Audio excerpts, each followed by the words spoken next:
এদের কাছে যেমন মধু আছে ঠিক তেমনি এদের কাছে কিন্তু বিষাক্ত হুল আছে। একবার এরা যখন হুল ফুটাইতে শুরু করবে মামু বাড়িও জায়গা পাবা না, পালাবা।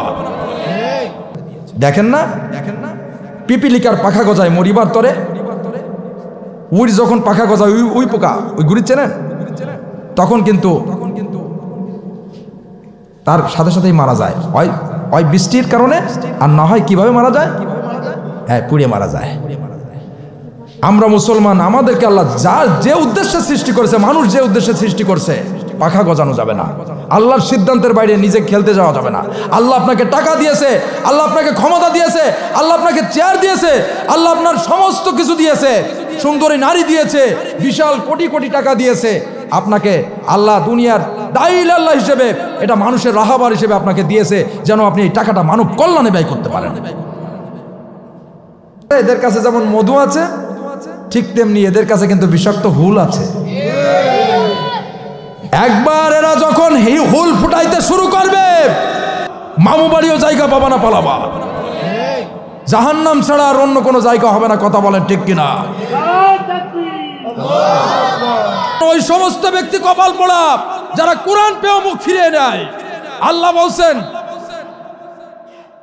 ওমান আযলামু মিম্মান ইফতারা আলাল্লাহিল কাযিবা ওয়া হুয়া ইউদআ ইলাল ইসলামি ওয়াল্লাহু লা ইয়াহদিল কওমাজ যালিমিন। আল্লাহু আকবার। আল্লাহর দিন পেয়েও যারা দিনকে অস্বীকার করে মুখ ফিরিয়ে নিয়ে চলে গেল, এদের থেকে কপাল পোড়া জাতি আর কারা আছে? নূহ আলাইহিস সালাম বারবার ডেকেছিল, বাবা ফের ফের ফের, কেনান ফেরে নাই, কেনান ধ্বংস হয়ে গিয়েছে। আলেম ওলামা বিশেষ করে যারা খারাপ পথে আছে বারবার বলছে বাবা ফের, হাতে ধরে পায়ে ধরে বলে যায় বাবা ফের ফের ফের, ওরা ফেরে নাই, কেনানের মতো ধ্বংস হয়ে যাবে। ঠিক কিনা?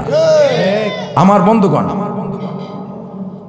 আজকে এখানে আমার কোনো বাপ দাদার ইতিহাস বলার জন্য এখানে আসি নাই। আমি আসছি কোরআন সামনে নিয়ে কথা বলবো, কোরআনের হক কথা। এই কথা যদি আমার বাবার বিরুদ্ধে চলে যায়, আপনারা শুনতে রাজি আছেন তো? কারা কারা রাজি আছেন হাত তুলে আল্লাহকে দেখান। আলহামদুলিল্লাহ, হাত নামান। আমার বন্ধুগণ, আমরা যে ধর্মের যে গোত্রেরই হই না কেন, আমরা যে তরিকারই হই না কেন, দিন শেষে আমরা কিন্তু মুসলমান।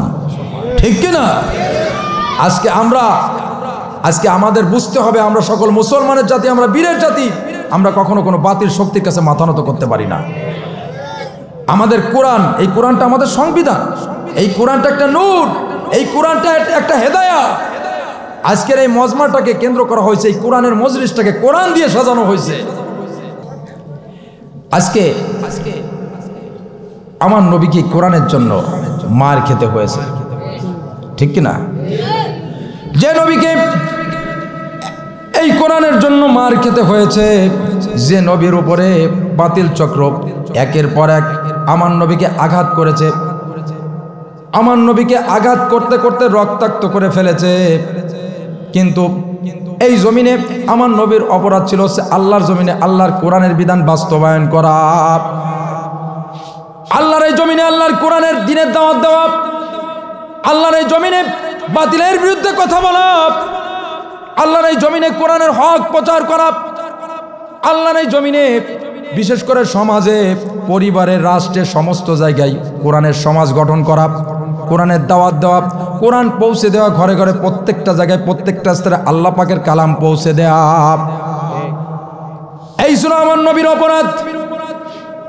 আমার নবী চেয়েছিল এই সংসদ ভবনে, বিশেষ করে সংসদের ভিতরে কোরআনের আলো জ্বলতে, কিন্তু যখন বাতিল শক্তি দেখলো যে প্রত্যেকটা স্তরে, সমাজে, পরিবার থেকে, বাজার থেকে শুরু করে, শিক্ষা প্রতিষ্ঠান থেকে শুরু করে, রাষ্ট্র জীবন ব্যবস্থায়, প্রত্যেকটা জীবনের সামাজিক জীবন ব্যবস্থা, রাজনৈতিক জীবন ব্যবস্থা, অর্থনৈতিক জীবন ব্যবস্থা, প্রত্যেকটা জীবন ব্যবস্থায় যদি আল কোরআনের আইন, আল কোরআনের সংবিধান চলে আসে, তাহলে আবু জাহেলের অবৈধ চেহারা টিকে থাকবে না। কথা বলেন ঠিক কিনা?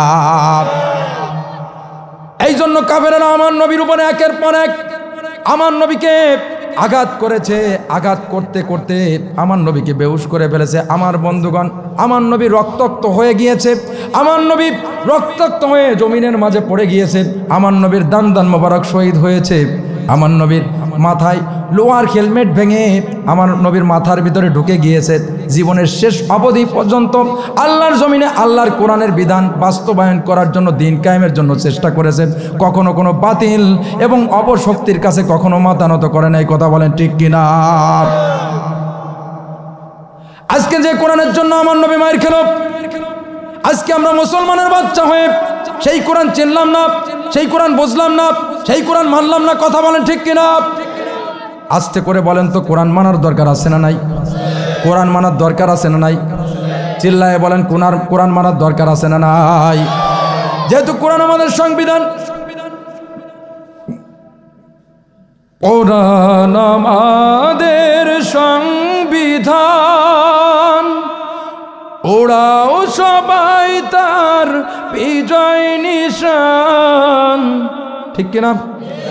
কোরআন আমাদের সংবিধান, ওরাও সবাই তার বিজয় নিশান।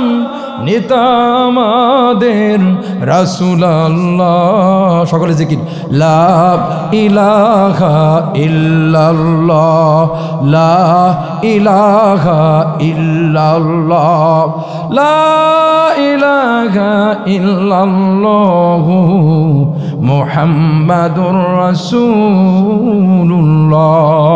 সবাই বলি সাল্লাল্লাহু আলাইহি ওয়াসাল্লাম। আমার বন্ধুগণ, এই কোরআনের জন্য, এই কোরআন প্রতিষ্ঠার জন্য আমার নবী জীবনে কোনোদিন বাতিলের কাছে মাথা নত করছে?